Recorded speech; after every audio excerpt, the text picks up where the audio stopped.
سيدنا كريم صلى الله عليه وسلم. سيدنا كريم صلى الله عليه وسلم. سيدنا كريم صلى الله عليه وسلم.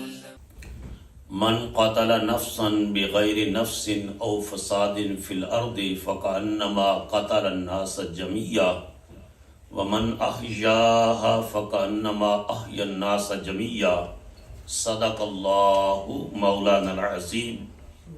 برادران اسلام، قرآن مجید کی جو آیت کریمہ میں نے آپ کے سامنے پڑھی ہے، اس میں اللہ پاک ارشاد فرماتے ہیں من قاتل نفسا، جس نے ایک نفس کو، ایک انسان کو قتل کیا، فَكَأَنَّمَا قَتَلَ النَّاسَ جَمِيعًا، گویا اس نے ساری انسانیت کو قتل کیا.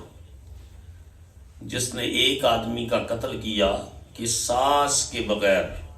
قصاص تو یہ ہے کہ کوئی کسی کو قتل کرے اور اس کے مقابلے میں النفس بالنفس کی رول کے تحت اس کو قتل کر دیا جائے، یا زمین میں فساد پھیلانے کی سزا کے بغیر اگر کسی کو قتل کر دیا جائے، مطلب یہ ہے نہ حق قتل ہو، تو وہ ایک انسان کا قتل نہیں ہے. فَكَأَنَّمَا قَتَلَ النَّاسَ جَمِيعًا، قرآن کہتا ہے کہ ایک انسان کی جو لائف ہے، ایک انسان کی جو زندگی ہے، وہ پوری ہیومینٹی کے برابر ہے، پوری انسانیت کے برابر ہے.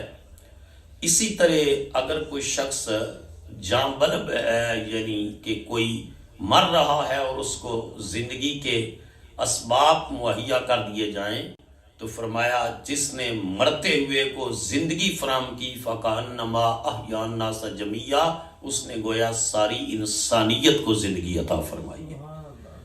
آپ اس سے اندازہ کریں کہ انسانی جان کی عزت و حرمت کس قدر ہے اسلام کے اندر، کہ ایک انسان کی جان کو پوری انسانیت کی جان کے برابر. یہ ہیومن رائٹس آج دسمبر 10 ہے، اور دسمبر 10 1945 کو یونائٹڈ نیشن نے جو ڈیکلیئر کیا، وہ ہیومن رائٹ کا جو ہے وہ ڈیکلیریشن جاری کیا ہیومن رائٹس کے حوالے سے.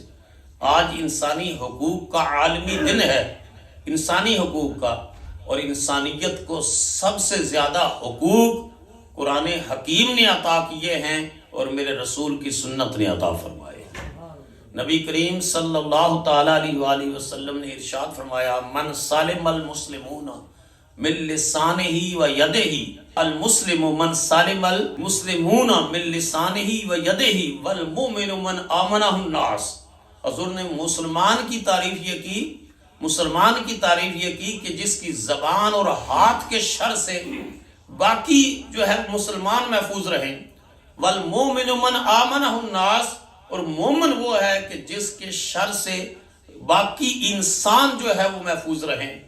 تو انسان زبان سے بھی کسی کو اذیت نہ پہنچائے اور انسان ہاتھ سے بھی کسی کو تکلیف اور اذیت نہ پہنچائے، تب وہ مسلمان کہلانے کا حقدار ہے.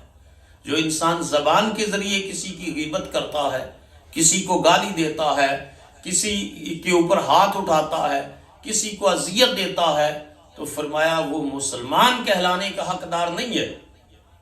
مثلا ایک موقع پر رسول اللہ صلی اللہ علیہ وسلم نے ارشاد فرمایا کہ بدبخت ہے وہ شخص، حضور کے ارشاد پاک کا مفہوم ہے کہ وہ بدبخت ہے وہ شخص کتنا جو اپنے ماں باپ کو گالی دیتا ہے. عرض کی یا رسول اللہ صلی اللہ علیہ وسلم، ایسا بھی کوئی بد نصیب ہوگا جو ماں باپ کو گالی دے؟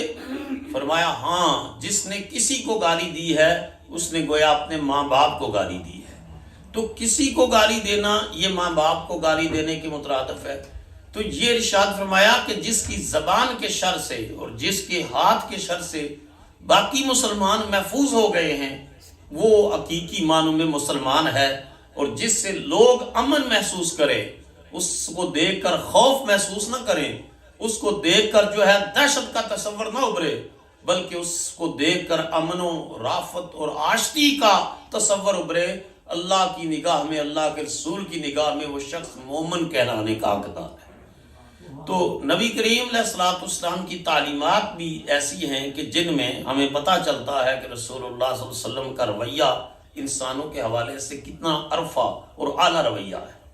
امریکہ میں اسلامی دعوت، غیر مسلموں کو مسلمان کرنے، تبلیغ اور تعلیم کے بارے میں جاننے کے لیے معروف مسلم اسکالر پروفیسر ڈاکٹر علامہ شہباز احمد چشتی کے یوٹیوب چینل کو سبسکرائب، لائک اور کامنٹ کرنا نہ بھولیے۔